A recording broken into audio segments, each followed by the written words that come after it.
There are plenty of things to do in Star Citizen that suck up a great deal of time, with preparation beforehand, traversal, to the actual gameplay. But sometimes, for those shorter sessions with less than half an hour to hop in game, it can sometimes be tougher to know what to do.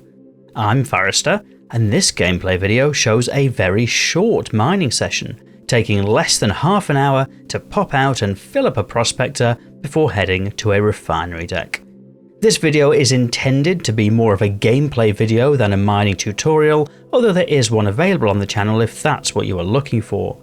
Some smaller portions have been sped up, such as travel time, and those parts are marked as such, but otherwise this video covers the full mining session, and the original trip was just under 22 minutes from start to finish. So, introductions aside, let's head out mining.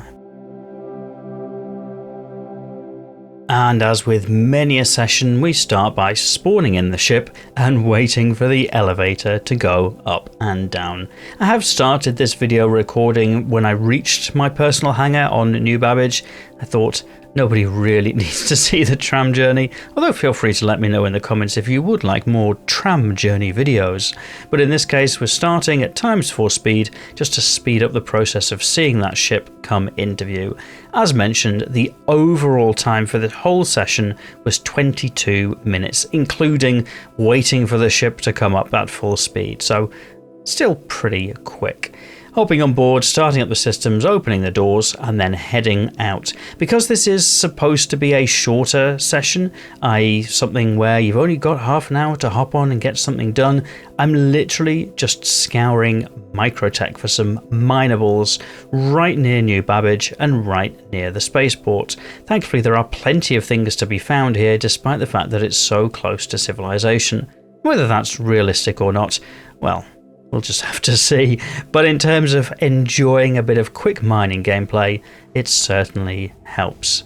And here we have made our way to the first deposit that we've found and we'll be scanning. I'm not going to be looking for the perfect materials for this, I'm going to be pretty quick. The idea is that I'm just going to enjoy a little bit of mining gameplay, getting the laser firing, grabbing some materials and just enjoying it that way. I'm also a little bit conscious that the time that I'm playing this, at patch 4.2, there is an upcoming server event that will be hitting the verse at some point soon, which will give some rewards for some of the less popular materials like copper and corundum. So if I find some of those, even though they're not currently valuable, they might still be worth my time refining just to build up a little bit of a stockpile potentially for one of those events. In this case I found some hephaestonite, which I'm quite happy to try and break through and store aboard. You might have noticed I've cut the mining beam there, and that's because the intensity stopped responding, which suggests to me there was a bit of server lag. So rather than risk it, I just cut the beam until it had recovered and then just trying to keep it feathered into that green optimal zone. Moving just a little bit closer so I'm slightly close to the optimal distance as well. Regular viewers here will know I have a very handy little lever on my throttle which I use to control the mining laser intensity, so I get nice firm control over that. Very quick, very responsive, quicker than for me using the mouse wheel. And then I'm going to scan all these little chunks that are broken off, particularly for any hephaestonite, which is the stuff that I really want to get from this rock.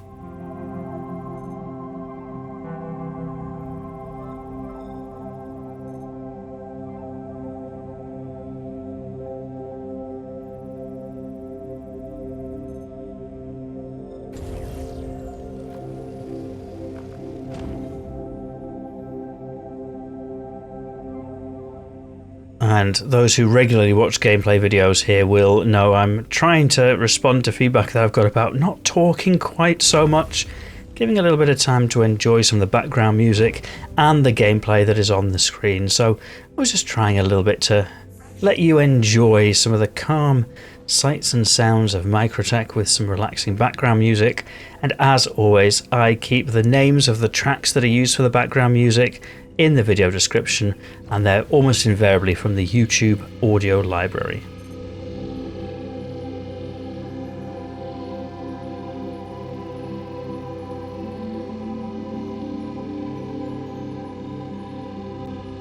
Nice little external view of the Prospector there. So this is my Prospector. It has the Icebreak livery on, which I think was some sort of a Luminalia Christmas gift at some point. But where I can find the Icebreak livery from my ships, I almost always equip them. My orc colours kind of match the blue and white theme, so they usually look good. And I'm so grateful to have one of those themes for the Gladius now, because I think that ship looks great as well. So it's the Icebreak livery on the Prospector.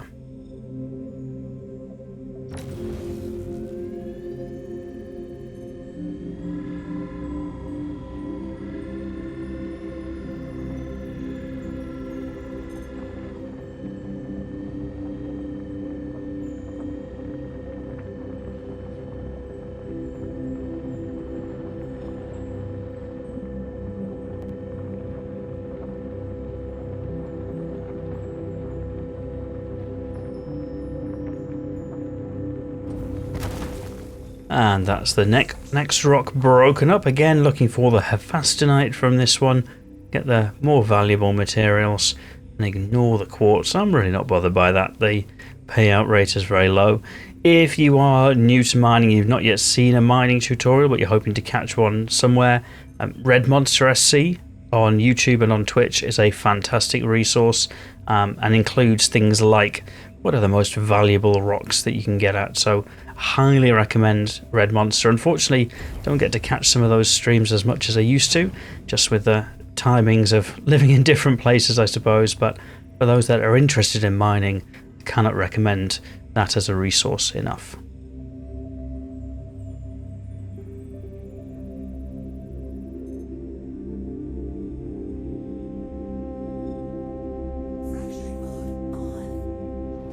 So at this point, decided I don't want to bring all of that quartz aboard.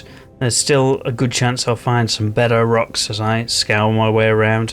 I think if I had nearer to full cargo, I'd have been more tempted to grab them and head to refine, but because I'm still fairly empty, only 6 2/3 SUs of the 32 that the Prospector can take, I'm actually rather keep my powder dry. You never know, we might strike something very valuable in the future, so I'd rather keep the cargo space at this point.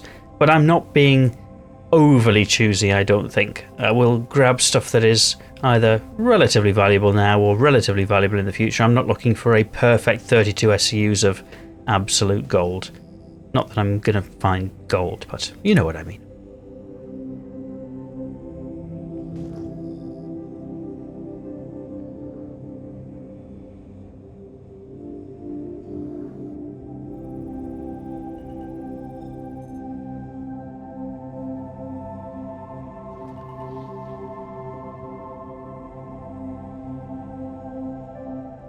And here, the agricium in this rock deposit is kind of a good example of that. So I remember back in the day I would see agricium as being a very, very valuable piece to grab.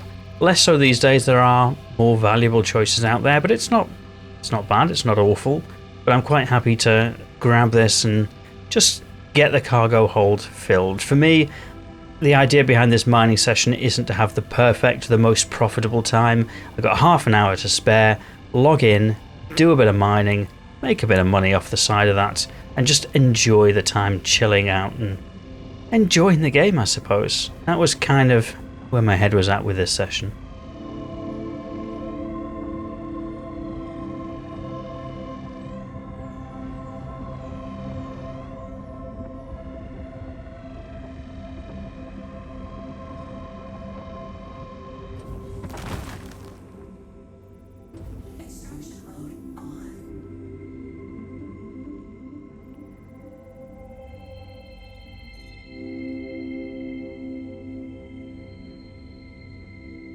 Now scouring these broken rocks, looking for something with a high agricium content. For me, 90%, that's probably enough. I will take a little bit of inert on board, but I'm fine with that.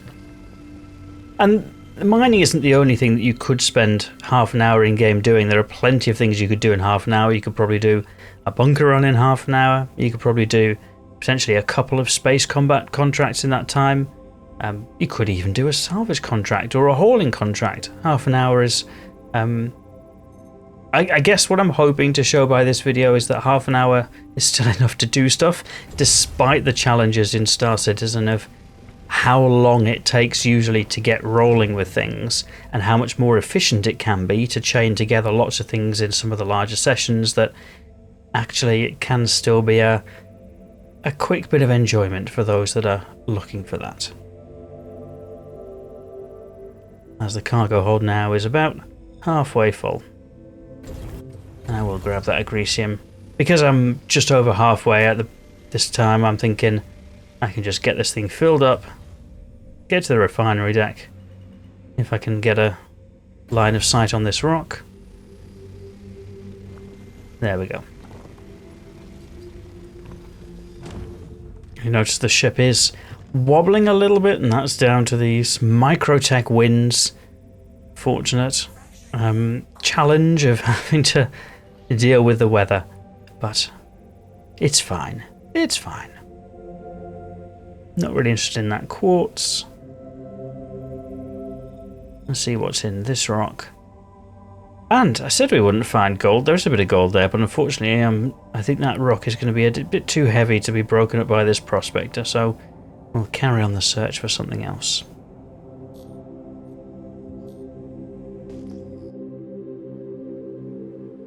And enjoy a nice external view of the prospector flying at Microtech near New Babbage.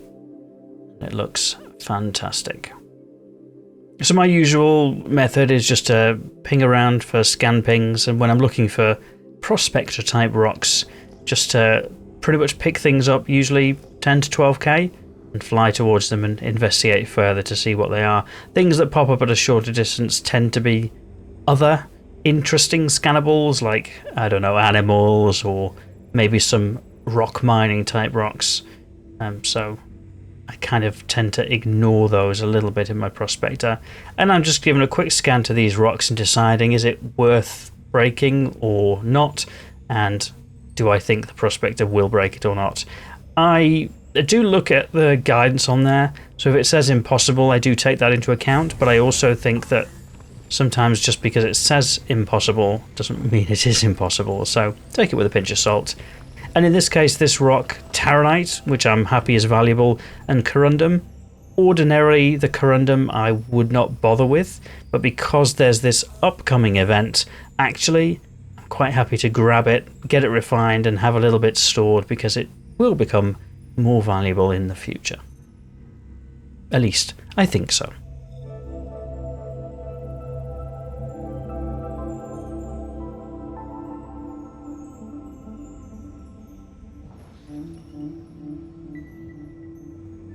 So at this point, I only actually have 3 SCUs left in the prospector. So here's a rock that's 70% corundum, with the idea in mind that the corundum might be more valuable in the future.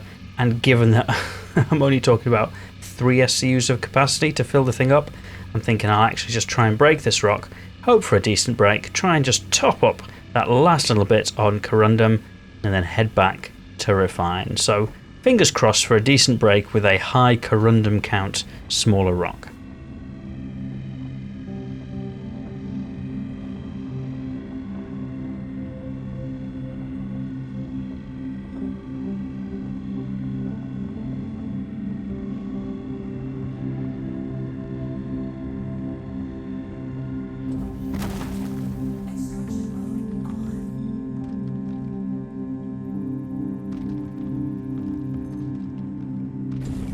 And there is a 100% corundum.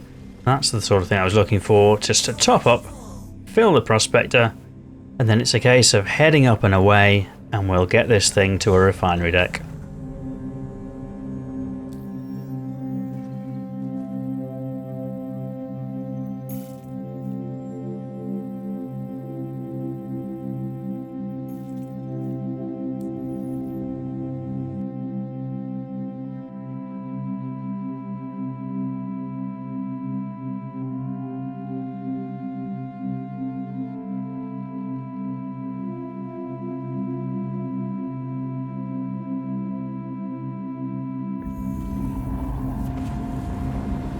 And enjoy a nice little external view of the prospector there before speeding up once again for the quantum travel. The ×4 speed does make it seem a lot shorter, but this is actually quite a short hop anyway from Mike to Mike L1 or Mike L2. I usually just choose one of these depending on which side of the sort of planet I'm on. If I'm on the sunnier side, the Stanton side, I'll head here, and if I'm on the darker side, I'll head to her sister station.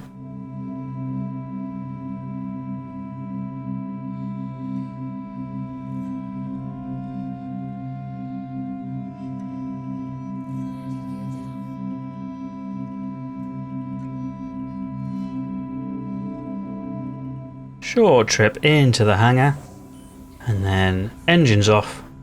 Guess it's a best practice for me, always switch my engines off once I'm landed, heading out of the ship. And then, because I'm on the refinery deck, I do like to store the ship. I think it's a habit that I developed when I was doing a lot of quantanium mining, but actually I find it helps just to know the ship is safely stored before heading to the actual refinery deck itself. I think, just to stress, the purpose of this session wasn't to be the most profitable time, and I'm not really in search of the most efficient way. I just wanted to do a little bit of mining and make a little bit of money while I'm at it. So whatever I get from this, I guess, is a bonus for the time I spent enjoying myself mining. I am going to do the corundum, the taranite, the fastenite, and the agricium. I'm probably not going to bother with the quartz. I don't have much of it aboard anyway, and I'm going to use the ferron exchange, which actually would only have taken 3.5 hours here to refine, so not a long refinery job. If you enjoyed this shorter video, you might press the like button to let me know I should make more similar videos in future, and if you're not yet subscribed, given that you've got this far, you might like to do that too, so that YouTube will know to show you more videos like this in future. But otherwise, and as always, thank you for watching.